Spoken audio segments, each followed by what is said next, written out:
दोस्तों ओम नमः शिवाय। दोस्तों आज की इस वीडियो में हम बात करेंगे श्रावण सोमवार के बारे में। श्रावण सोमवार के दिन आप शिव पूजा किस प्रकार करें, आपको शिवलिंग पर क्या ऐसी चीज चढ़ानी चाहिए जिससे आपकी मनोकामना पूर्ण हो जाए, भगवान भोलेनाथ माता पार्वती प्रसन्न होकर आपकी समस्त मनोकामनाएं पूर्ण करें। और साथ ही साथ श्रावण सोमवार का दिन है, इसकी शुरुआत सुबह से कैसे करें, पूजा में क्या चढ़ाएं, पूजा के समय आप क्या करें, और व्रत रख रहे हैं तो किन किन बातों का आप ध्यान रखें, और आप इस दिन किन बातों से बचें, संपूर्ण जानकारी आपको देंगे। बड़ा ही महत्वपूर्ण वीडियो है, पूरा देखना। श्रावण सोमवार से जुड़ा एक एक महत्वपूर्ण पहलू, एक एक महत्वपूर्ण बात आपको बताएंगे जिससे आपको पूर्ण फल प्राप्त हो सके। श्रावण सोमवार व्रत का शिव पूजन, शिवलिंग पर क्या चढ़ाएं, संपूर्ण सटीक जानकारी आपको किसी ने भी नहीं बताई होगी। इतनी महत्वपूर्ण जानकारी इस वीडियो के माध्यम से हम आपको देंगे। पूरा वीडियो देखना। सबसे पहले वीडियो में आगे बढ़े, लाइक करना वीडियो को, जय भोलेनाथ जय मां पार्वती कमेंट्स में जरूर लिख देना। तो दोस्तों आपको बताना चाहेंगे कि ये जो श्रावण का पवित्र महीना, इसमें जो श्रावण के सोमवार पड़ते हैं ये बड़े ही महत्वपूर्ण होते हैं शिव पूजा के लिए। भगवान शिव की पूजा करने के लिए श्रावण सोमवार का दिन खास माना जाता है। सुबह से ही शिव मंदिरों में भक्तों की भीड़ रहती है और कोई जल चढ़ाता है, कोई दूध से अभिषेक करता है, तो कोई पूरे दिन व्रत रखता है। मान्यता है कि श्रावण के सोमवार पर सच्चे मन से की गई पूजा से भगवान शिव प्रसन्न होते हैं और भक्तों की समस्त मनोकामनाएं पूर्ण करते हैं। तो दोस्तों सबसे पहले आप सुबह की शुरुआत कैसे करें। श्रावण सोमवार के दिन आपको सुबह जल्दी उठें, स्नान करें, साफ वस्त्र धारण करें। संभव हो सके तो आप स्नान कर रहे हैं, गंगा जल की कुछ बूंदें जल में डालें, फिर स्नान करें। स्नान के बाद स्वच्छ वस्त्र धारण करें और भगवान शिव के मंत्रों का, भगवान शिव के नाम का जाप मन ही मन ध्यान करें इनका। अगर आपके आसपास शिव मंदिर है तो वहां जाकर जल अभिषेक कर सकते हैं।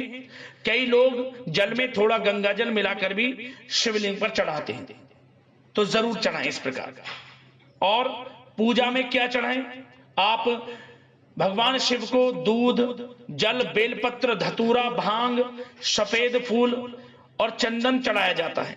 और पूजा के बाद फल या फिर मिठाई का भोग भी आप लगा सकते हैं। बेलपत्र चढ़ाते समय आप इस बात का ध्यान रखें कि बेलपत्र साफ, टूटा ना हो, ताजा हो। और पूजा के समय क्या करें, पूजा के समय ओम नमः शिवाय मंत्र का जाप करें। अगर समय हो तो शिव चालीसा भी आप पढ़ सकते हैं।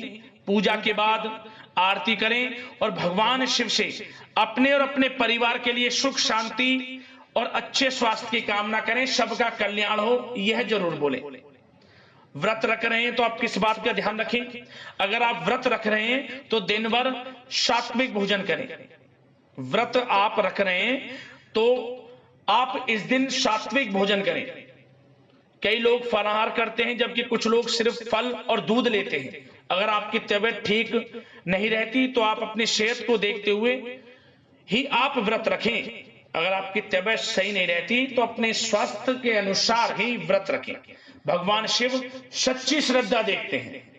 और आप क्या करें, अगर मंदिर जा रहे हैं तो अपनी क्षमता के हिसाब से किसी जरूरतमंद की मदद करें, अन्न धन वस्त्र का दान करें, भूखे को खाना खिलाएं, जरूरत की चीजों का दान करें, घर के बड़े बुजुर्गों का आशीर्वाद लें। कोशिश करें कि इस दिन आप किसी से झगड़ा ना हो, सबका दिल खुश रखें। इस दिन क्या, श्रावण का जो मास है, पूरे मास आप अच्छा व्यवहार रखें, भगवान शिव की कृपा प्राप्त होती है। और किन बातों से बचें, धार्मिक मान्यताओं के अनुसार शिवलिंग पर तुलसी के पत्ते और केतकी का फूल नहीं चढ़ाया जाता। टूटे हुए बेलपत्र या बासी फूल भी नहीं चढ़ाने चाहिए। पूजा जल्दबाजी में ना करें, पूरी मन से भगवान शिव का नाम लें, लाभ होगा आपको। और एक बात का जरूर ध्यान रखें, धार्मिक मान्यताओं में कहा जाता है कि भगवान शिव को दिखावा नहीं बल्कि सच्ची श्रद्धा पसंद है। इसलिए अगर आप पूरे मन से उनका स्मरण करते हैं और अच्छे काम करते हैं तो वही आपकी सबसे बड़ी पूजा है। अब दोस्तों ध्यान देना कि शिवलिंग पर आप क्या चढ़ाएं जिससे भगवान शिव प्रसन्न हो जाएं, मनोकामना भी पूर्ण हो जाए और आपको लाभ मिल जाए। तो दोस्तों सबसे पहला है चंदन। चंदन भगवान शिव को भस्म और चंदन अति प्रिय है। भगवान शिव को भस्म और चंदन अति प्रिय है। मान्यता है कि शिव पूजा के बाद शिवलिंग पर चंदन से त्रिपुंड लगाने से, जो 3 उंगलियों से त्रिपुंड बना देते हैं, तो भोलेनाथ शीघ्र अतिशीघ्र प्रसन्न होते हैं और भक्तों की मनोकामना पूर्ण कर देते हैं। तो चंदन का ध्यान रखें, 3 उंगली से त्रिपुंड जरूर बनाएं शिवलिंग पर। काले तिल, श्रावण सोमवार के दिन आपको शिवलिंग पर काले तिल अत्यंत शुभ मंगलकारी माना जाता है चढ़ाना। श्रावण सोमवार के दिन शिवलिंग पर काले तिल अर्पित करें। मान्यता है कि शिवलिंग पर काले तिल चढ़ाने से समस्त पापों का नाश होता है और पुण्य फल की व्यक्ति को प्राप्ति हो जाती है।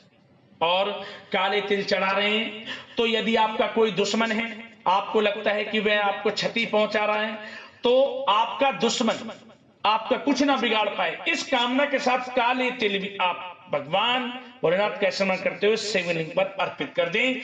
बड़े से बड़ा दुश्मन घुटने टेक देगा, कुछ नहीं बिगाड़ पाएगा आपका। अगला है दोस्तों गेहूं। श्रावण सोमवार के दिन शिवलिंग पर गेहूं भी जरूर अर्पित करने चाहिए। धार्मिक मान्यताओं के अनुसार इस दिन शिवलिंग पर गेहूं चढ़ाने से संतान सुख की प्राप्ति होती है। निसंतान दाम्पत्यों को गेहूं अवश्य चढ़ाने चाहिए। जिनके संतान नहीं हो रही उन्हें संतान प्राप्ति का सुख प्राप्त होता है और परिवार में खुशहाली आती है और घर परिवार पर सदैव भोलेनाथ माता पार्वती की कृपा बनी रहती है। तो गेहूं भी अवश्य चढ़ाएं आप। अगला है दोस्तों इत्र। भगवान भोलेनाथ को इत्र बेहद प्रिय है और मान्यता है कि श्रावण सोमवार के दिन शिवलिंग पर इत्र अर्पित करने से भगवान शिव प्रसन्न होते हैं और साधक की सभी इच्छाएं शीघ्र अतिशीघ्र पूर्ण कर देते हैं। तो इत्र भी जरूर अर्पित करें। अगला है दोस्तों घी। मान्यता है कि शिवलिंग पर गाय के घी का लेप लगाने से साधक के जीवन में सकारात्मक ऊर्जा का वास होता है और रुके हुए कार्य भी उसके पूर्ण हो जाते हैं। और साथ ही साथ आपको ओम नमः शिवाय मंत्र का स्मरण करते हुए गाय का कच्चा दूध, आपको गाय का कच्चा दूध, उसमें 1 चुटकी काले तिल मिलाकर शिवलिंग पर अर्पित कर देते हैं आप श्रावण सोमवार के दिन, तो आपकी मनोकामना पूर्ण हो जाएगी। 24 घंटे में चमत्कार देखने को मिल जाएगा आपको। मात्र गाय के कच्चे दूध में 1 चुटकी काले तिल डालने से यदि आप शिवलिंग पर अर्पित कर देंगे तो आपकी मनोकामना भोलेनाथ पूर्ण कर देंगे। समस्त विघ्न बाधाएं आपके जीवन से दूर हो जाएंगी। जरूर चढ़ाएं आप। और साथ ही साथ आपको भांग, बेलपत्र, मौसमी फल भगवान भोलेनाथ का स्मरण करते हुए शिवलिंग पर अर्पित करने चाहिए। और बेलपत्र, जो 3 बेलपत्र एक साथ हों, एक पर चंदन से ओम लिखें, दूसरे पर नमः, तीसरे पर शिवाय, शिवलिंग पर अर्पित कर दें इसे मनोकामना मांगते हुए। दोस्तों 7 दिनों के अंदर वह मनोकामना आपकी पूर्ण हो जाएगी, ये समझ लेना। श्रावण खत्म होने से पहले आपकी इच्छा पूर्ण हो जाएगी, यह उपाय कर लेना। और 7 बार शिवलिंग की परिक्रमा कर लेना। ओम नमः पार्वती पते हर हर महादेव मंत्र का स्मरण करते हुए आपको लाभ मिलेगा। और दोस्तों पंचामृत से भगवान शिव का स्मरण करते हुए शिवलिंग का अभिषेक करें। और थोड़ा सा जो शिवलिंग पर अभिषेक के बाद जो जाती है वह धारा, वहां से थोड़ा सा आप किसी पात्र में ले लें उस अभिषेक को, जो अभिषेक आपने करा है, और घर परिवार के सभी सदस्य को प्रसाद स्वरूप उसे दें। तो देखना आपके जीवन में कैसे सकारात्मक बदलाव आते हैं और भगवान शिव की कृपा आपको प्राप्त होगी। तो दोस्तों इस विधि विधान से पूजन करना, श्रावण सोमवार के दिन आपकी मनोकामना पूर्ण होगी। और अन्न धन वस्त्र का दान करना, दान धर्म के कर्म करना, जितना हो सके गौ सेवा, पशु पक्षियों की सेवा, गरीब जरूरतमंदों लोगों की सेवा, मदद आपको लाभ देगा। मनोकामना पूर्ण करेंगे भगवान भोलेनाथ माता पार्वती। तो दोस्तों वीडियो को लाइक कर देना, चैनल को सब्सक्राइब कर लेना और जय भोलेनाथ जय मां पार्वती कमेंट्स में जरूर लिख देना। धन्यवाद। हर हर महादेव, जय भोलेनाथ।